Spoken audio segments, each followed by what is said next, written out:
Hey everybody, what's going on? This is Jake from Goat Trading, and in this video, I'm going to be introducing y'all to options trading. I'm going to be showing you guys what options are, how they work, and comparing trading options to buying and selling stocks. Now, before I get started really quick, I want to ask y'all to hit the subscribe button, and if you don't already, go follow the Goat Trading Instagram and Facebook pages, baby. Yes, sir. I'm going to be posting lots of good tips and things to help guide you guys while you're trading, as well as constantly posting stock watch lists. With that being said, let's dive into it. First things first, what are options? Options can be very confusing and hard to understand at first, but once you get a good understanding of them, they become very easy to learn about and to trade. So, an option is a contract that allows you to buy or sell an underlying security at a specific price by a set expiration date. Now, I want you to think of options as a type of insurance. There's two main types of option contracts. They are called calls, which you would buy if you thought a stock was going to go up, and puts, which you would buy if you thought a stock was going to go down. Again, think of them as a type of insurance. If you thought a stock was going to get up to price X, buying a call for that stock would give you the right to buy 100 shares of that stock at a set price by a certain date.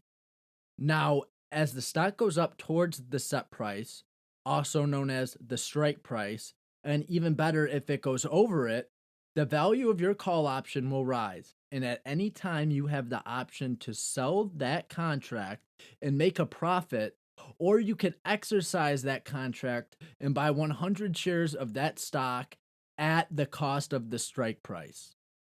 Now, just as call options relate to buying the stock and the stock going up in value, put options relate to selling shares of the stock and the stock going down in value. If you think a stock is going to drop, you could buy a put option, which if the stock drops down past the strike price of the put and you own 100 shares of the stock, you have the right to sell those shares for the value of the strike price, acting as an insurance to minimize the loss of your investment. Or if you don't have 100 shares of that stock, as the price of the stock is dropping, and even better if it goes below the strike price, you can sell the put option for a profit.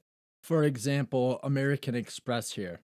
First, you decide if you're going to buy a call or put. You could see the call and put buttons are on the top right part of the screen.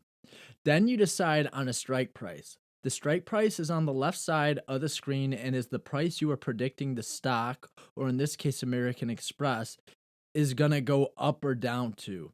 Now, you also got to decide what expiration date you want to buy the option at.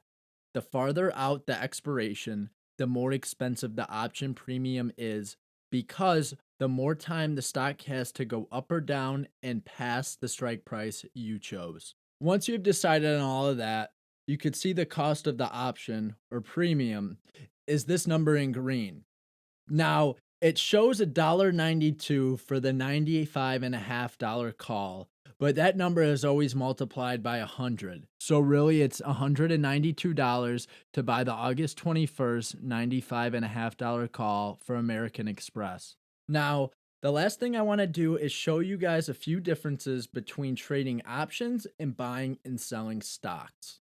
Now, options have an expiration date on them. If it's not at a certain price by a certain date, or you didn't sell it or execute it by that date, it will expire as worthless. Whereas a stock, if you had just bought stock, you would own that stock for as long as you want until you decide to sell it.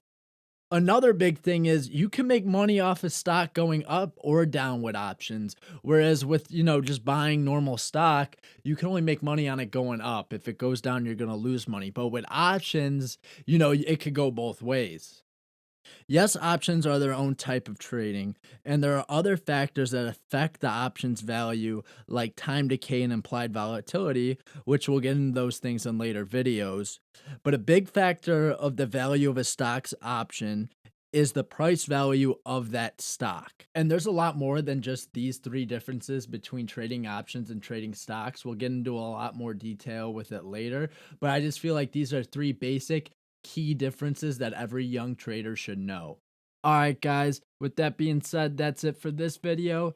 Thank y'all so much for watching my first video. I hope you guys were able to learn a lot and have a better understanding of what options trading is, how it works, and the main differences between trading options and buying and selling stock. And if you don't have a trading platform to use, I'll leave the links to a few trading apps in the description below for you guys to start using to trade stocks and options. All right, that's it. Thank you guys, and I'll see you in the next video.